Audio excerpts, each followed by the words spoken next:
ഇന്ന് നമുക്ക് കായ്ക്കറി ആയല്ലോ. ഇതെൻ്റെ ഉമ്മാമ്മൻ്റെ റെസിപ്പിയാണ് കേട്ടോ. പിടിപ്പായസം, പിടിക്കറി എന്നെല്ലാം പറയാറുണ്ട്. അരക്കപ്പ് കടലപ്പരിപ്പും 1/4 കപ്പ് കൈമ റൈസും 2 മണിക്കൂർ നേരത്തേക്ക് കുതിർത്ത് വെക്കാം. ഇനി ഇതിലേക്കുള്ള പിടി ഉണ്ടാക്കാനായിട്ട് അരിപ്പൊടിയിൽ വെള്ളവും ഉപ്പും ചേർത്ത് മിക്സ് ചെയ്ത് ഇതുപോലെ ഒന്ന് കുഴച്ചെടുക്കുക. മാവ് കുറച്ച് കട്ടിയായി തന്നെ ഇരിക്കണം. ഇനി ഇത് ഈ ഒരു ഷേപ്പിലോട്ട് ഉരുട്ടിയെടുക്കുക. 10 മുതൽ 15 മിനിറ്റ് വരെ സ്റ്റീം ചെയ്യാൻ വെക്കാം. ഇത് വെള്ളത്തിലിട്ട് കുക്ക് ചെയ്യും ചെയ്യാട്ടോ. സ്റ്റീം ചെയ്യുമ്പോൾ ഇതുപോലെ ഒട്ടിപ്പിടിക്കൊന്നും ചെയ്യാതെ കിട്ടും. ഇനി കടലപ്പരിപ്പ് ഉടഞ്ഞു പോവാത്ത പരുവത്തിൽ 1-2 വിസിലിന് വേവിച്ചെടുക്കുക. കുതിർത്ത് വെച്ച കൈമ റൈസ് ഒരല്പം വെള്ളം ഒഴിച്ച് അരച്ച് സ്ട്രെയിൻ ചെയ്ത് മാറ്റി വെക്കുക. 1/2 തേങ്ങയുടെ 2ാം പാലും 1ാം പാലുമാണിത്. 2 നേന്ത്രപ്പഴം ഇതുപോലെ കട്ട് ചെയ്ത് വെക്കുക.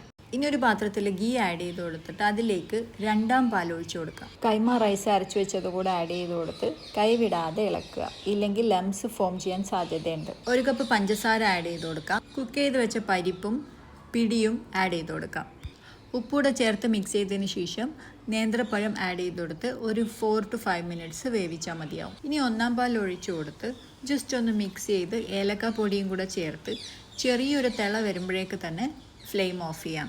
അപ്പോൾ ട്രൈ ചെയ്ത് നോക്കിയിട്ട് ഫീഡ്ബാക്ക് പറയാം. Thanks for watching.